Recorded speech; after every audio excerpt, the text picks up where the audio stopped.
I Dissent. Ruth Bader Ginsburg makes her mark. Written by Debbie Levy. Illustrations by Elizabeth Badley. You could say that Ruth Bader Ginsburg's life has been one disagreement after another. Disagreement with creaky old ideas, with unfairness, with inequality. Ruth has disagreed, disapproved, and deferred. She has objected. She has resisted. She has dissented. Disagreeable? No. Determined? Yes. This is how Ruth Bader Ginsburg changed her life and ours. In 1940, Little Ruth's neighborhood was vibrant with immigrants. People from Italy, Ireland, England, Poland, and Germany. Jews from Russia, like Ruth's father, Nathan Bader. People from different cultures with different holidays, foods, and traditions. But in all these families in Brooklyn, New York, and in families everywhere, one thing was the same. Boys were expected to grow up, go out in the world, and do big things. Girls were expected to find husbands. Ruth's mother disagreed. Celia Amister Bader thought girls should also have the chance to make their mark on the world. So she took Ruth to the library. On the shelves were stories of girls and women who did big things. Ruth read about Nancy Drew, girl detective. She discovered Amelia Earhart, daring aviator. She learned of Athena, goddess of Greek myths. Here were independent girls and women taking charge. Ruth read her way into this world. Around her, the sweet scent of books blended with savory aromas from the Chinese restaurant downstairs. Delicious! A girl could be anything. Sometimes, Ruth and her parents took car trips out of the crowded city. As they drove past a hotel in Pennsylvania, Ruth saw a sign. No dogs or Jews allowed. This is how it was in those days. Hotels, restaurants, even entire neighborhoods announcing, no Jews, no colored, no white only, not welcome, no Mexicans, no, not allowed. Ruth and her family were Jewish. This was prejudice, pure and simple. Now it was Ruth's turn to disagree. She disagreed by never forgetting how it felt to read such words. She never forgot the sting of prejudice. In elementary school, Ruth was excellent in some classes and less excellent in others. Her favorites were English, history, and gym. In those, she did well. But then there was handwriting. Ruth was left-handed. Back then, teachers told left-handers they should try to write with their right hands. Ruth's right-handed penmanship was so bad. She earned a D on her penmanship test. She cried. Then she protested. Ruth protested by writing with her left hand from that day forward. And it turned out she had quite nice handwriting. Ruth also had a little problem with sewing and cooking. These were her least favorite classes, but girls had to take them. Boys took shop, where they worked with saws and other tools. Ruth objected. She wanted to take shop. She wanted to handle a saw. But she didn't get what she wanted. It may have been unfair to girls and to boys, but Ruth was learning that sometimes life was like that. Ruth loved music. She especially loved opera. In music class, she lifted her voice in song. This time, it was Ruth's music teacher who objected. Gently, Ruth simply could not carry a tune. The teacher asked Ruth not to sing out loud in the chorus. Ruth kept on singing. In the shower and in her dreams, she continued to adore opera too. By the time Ruth was in high school, friends and teachers knew her as an outstanding student, baton twirler, cello player, and newspaper editor.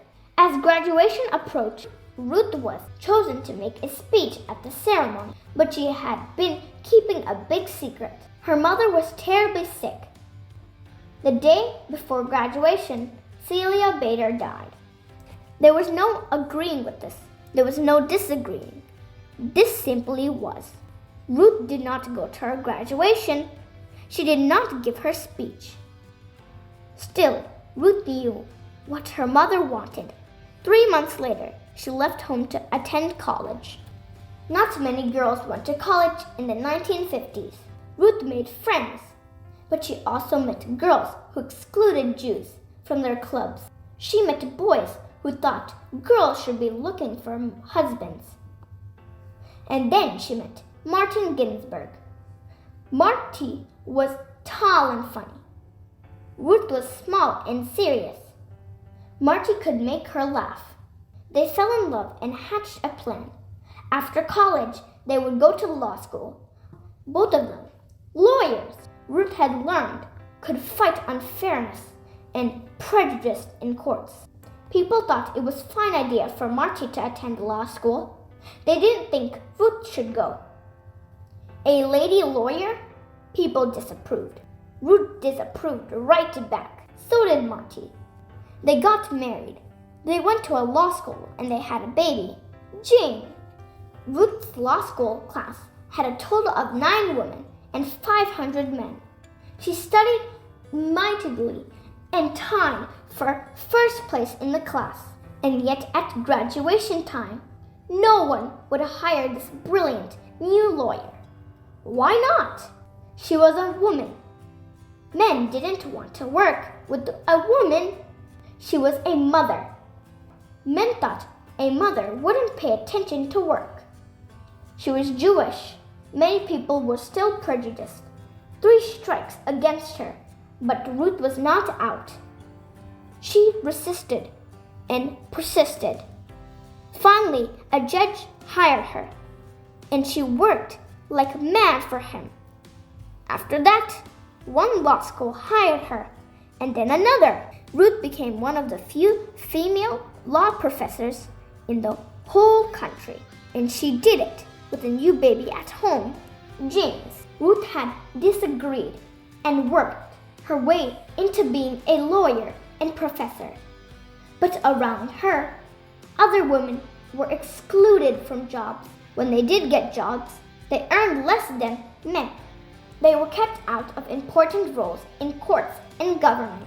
To make matters worse, the Supreme Court of the United States, the highest court in the land, approved all this, as one Supreme Court justice had written years before.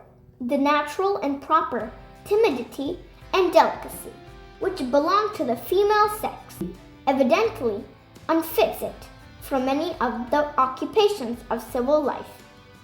In other words, women and girls were too shy and weak to do big things in the world. Another Supreme Court opinion declared, woman has always been dependent upon man. Ruth really disagreed with this. So, Ruth went to court to fight for equal treatment of women. The most important cases went to the Supreme Court. The first time she appeared there, Ruth was so nervous she feared she might be sick. But standing before the 9 Supreme Court justices, Ruth imagined them as her students. She, Professor Ginsburg, needed to teach these students, who were all men, why a person's choices shouldn't be limited just because she was born a girl. Ruth wasn't only fighting for women. When women were excluded from the work world, men were excluded from home life. Why shouldn't a father stay home to care for his children and cook the meals? Why shouldn't his wife run a business? These were fresh ideas in the 1970s. Ruth did not win every case, but she won enough. With each victory, women and men and girls and boys enjoyed a little more equality. Sometimes, Ruth and Marty's children received confused looks when they said that their mother argued cases in the Supreme Court and their father made the family's dinners. People found this strange. Ruth, Marty, Jane, and Jane did not concur. They kept on being the type of family they wanted to be. And the dinners at the Ginsburg home were delicious. Marty was a successful lawyer, but also a marvelous chef who had mastered the art of French cooking. Ruth, her family knew, had mastered the art of burnt pot roast. Ruth became well known as a lawyer, so well known that President Jimmy Carter chose her to be a judge in Washington, D.C. Then Ruth became known as a first-rate judge, and President Bill Clinton asked her to be a justice on the Supreme Court, along with the 8 other Supreme Court justices.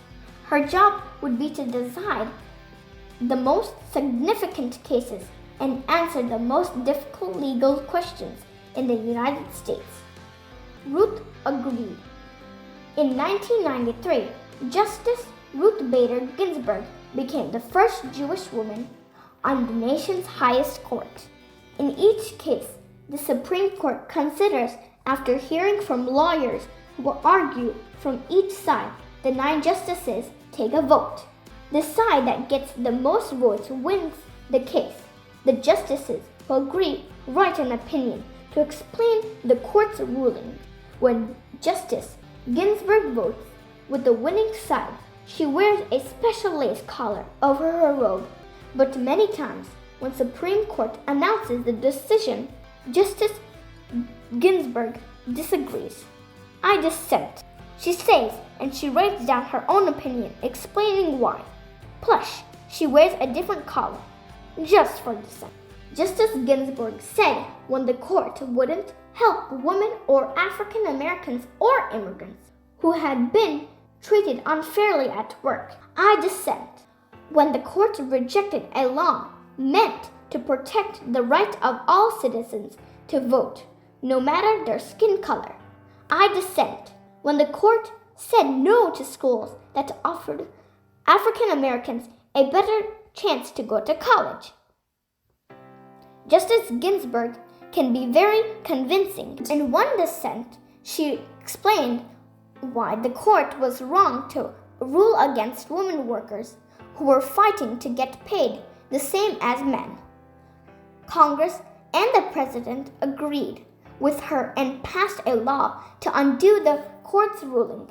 Justice Ginsburg has disagreed most often with the legal views of Justice Antonin Scalia, but they didn't just complain. I dissent. No, I dissent. They shared their conflicting ideas. Each pointed out weaknesses in the other's arguments, and after the opinions were written, the 2 justices had fun with each other. They didn't let disagreements about the law get in the way of a long friendship. Parasailing in France. Riding an elephant in India. Justice Ginsburg is now the oldest member of the Supreme Court. Some people have said she should quit because of her age. Justice Ginsburg begs to differ. She works as hard as ever. She exercises in the gym. She never misses a day in court. She attends the opera, gives speeches, and travels. Many have cheered Justice Ginsburg for her persistence and independence. They have called her a rock star, a queen, a goddess, a hero. Of course, Ruth Bader Ginsburg isn't a rock star, or a queen, or a goddess, but to many, she is a hero. She made change happen, and she changed minds. She cleared a path for people to follow in her footsteps. Girls in college, women in law school, and everyone everyone who wants to be treated without prejudice. Her voice may not carry a tune, but it sings out for equality. Step by step, she has made a difference, one disagreement after another. Fight for the things that you care about, but do it in a way that will lead others to join you. Supreme Court Justice Ruth Bader Ginsburg.